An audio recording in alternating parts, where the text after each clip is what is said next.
Yes, we need to safeguard our heart. The book of Revelation tells us that those that get the mark of the wild beast, or the political system of things, receive the mark in the forehead as well as the hand.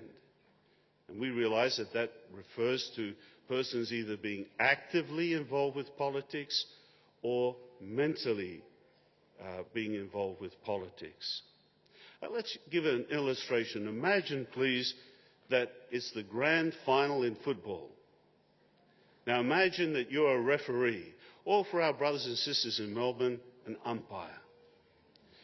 So the night before the grand final, you're interviewed. Here you are, the referee or the umpire, and you say, tomorrow my team is playing. I'm really looking forward to the game because I'm sure my team is going to win. And I'm going to make sure it happens too. How long would you keep your job as a referee or as an umpire? It wouldn't last long, would it?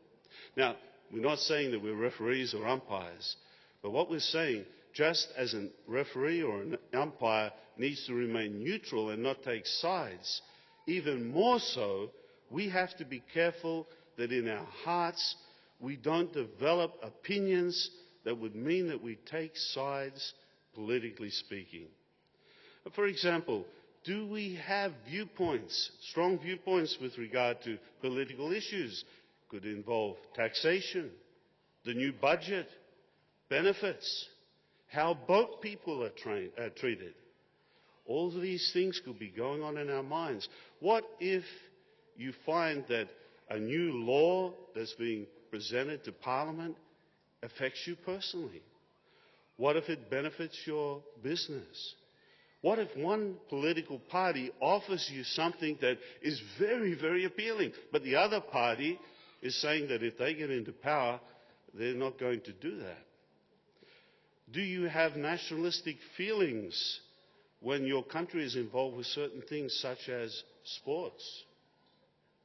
Or if someone criticizes your country of birth, do you find that inside you think it's okay for me to criticize it, but not that person? Well, brothers and sisters, it's very easy for us to get involved with things and to take sides. Personally, I remember back in the early 70s, and some of you might remember as well, the Vietnam War was being fought. Australia was involved, and we had national service, conscription. Now, I was a young, single pioneer. I was just about at that point where I was going to be enlisted. And you might remember the government was saying they would continue conscription.